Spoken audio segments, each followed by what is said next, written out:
I've had to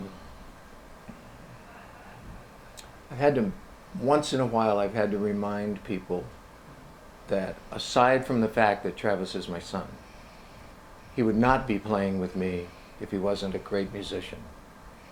I would not have him here just because he's my son. And I know that it was natural in the beginning, about 8 years ago now that we started. It was natural in the beginning for people to wonder, oh, I wonder how his kid's going to play.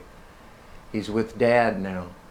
But it became very, very obvious very, very quickly that this guy can play. So he's here because he's a great bass player, not because he's my son. When Trav was small, he had a natural, built-in rhythmic sense. I mean, when he was very small, he could sit on my lap, and if I was listening to music, his body was right in time with the music. So he was born with the natural gift of rhythm. And basically, I think what I did as he was growing up was just make sure he was exposed to a lot of music, and there were always a lot of instruments around, a bass, a guitar, some drums, and I just let him find his way to what he wanted to do. Well, I started on guitar, probably, what, I mean, 10-ish? You were young, yeah. Yeah, I mean, played a little bit, maybe even before that. I remember kind of learning the first couple open chords and stuff, but at about 10, I think, is when I started getting into guitar. And the bass thing, it seems like it's always been there, but, you know, not until high school did I actually consider myself a bass player, you know? So it took some time. I think most kids, that's kind of the natural progression, because we grow up seeing the rock star guitar players and stuff. You don't know that many rock star bass players. So you start 10 years old. Yeah, totally, you know.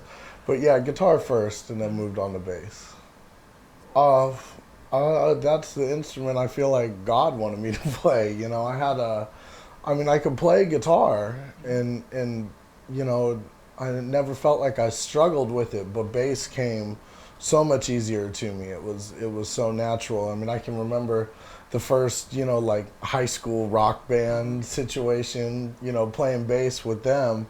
And of course, we were horrible, you know, like every garage band, but actually feeling some kind of freedom. On guitar, I was always kind of regurgitating everything that I had learned off of records and all that. And with the bass, I definitely felt free to just like come up with a part and do things. So it was kind of, you know, it seemed so natural to me that that's what I was supposed to be playing.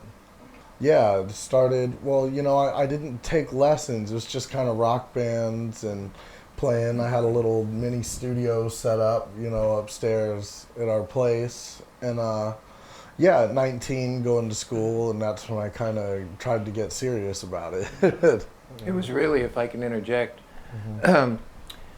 when Trav finished high school, he had been working during high school and going to school, working night jobs, not playing bass, but working just normal job at a restaurant, waiter, Tower Records, selling CDs. When he graduated from high school, that was really the first opportunity that Travis had to focus on what he wanted to do with his life. And when he said, Dad, I want to maybe go to a music school or something, we had the opportunity then for him to go to MI for that year and a half, and he showed that he was very serious because he played so much at school, he actually got carpal tunnel. Sore arm. He had to stop practicing so much. Yeah. Because he hurt himself. Dedicated. Yeah. I would say kind of at the very end of MI is when I started working around LA professionally.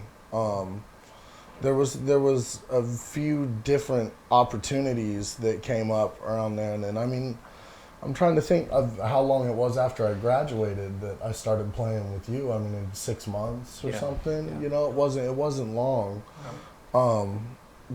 You know, but again, there's so much time that went into it. You know, I was, for definitely the first 6 months of school, I was one of those dudes with no friends and stuff, and not because people didn't like me, but just because I sat in a practice room all the time. You know, I mean, I could play, but I definitely went to school kind of knowing nothing. Like of the instrument, other than, you know, I knew the names of the notes on the neck, but that was kind of it. No scales, no modes. You know, I didn't know what a triad or an arpeggio was or anything. So it was, I knew that I was coming in kind of handicapped at a lower level, so I knew I had to work extra hard to get up to that. And you know, come by the end of school, definitely I was starting to do lots of club gigs around town, and you know, little recording sessions with friends and stuff like that, you know. Well, there's the obvious fact of that we're family and we get to make music together. You know, I think that's a pretty special thing, you know, bond that we have, getting to play together. That, you know, every family, it's the same. I think if, you know, someone's dad works on cars and, you know, they get to go build a car together, that's a pretty cool thing, you know, like that we have that bond. And also, you know, making music is the greatest thing ever, and Dad's one of the greatest guitar players in the world, so that doesn't suck. That's funny.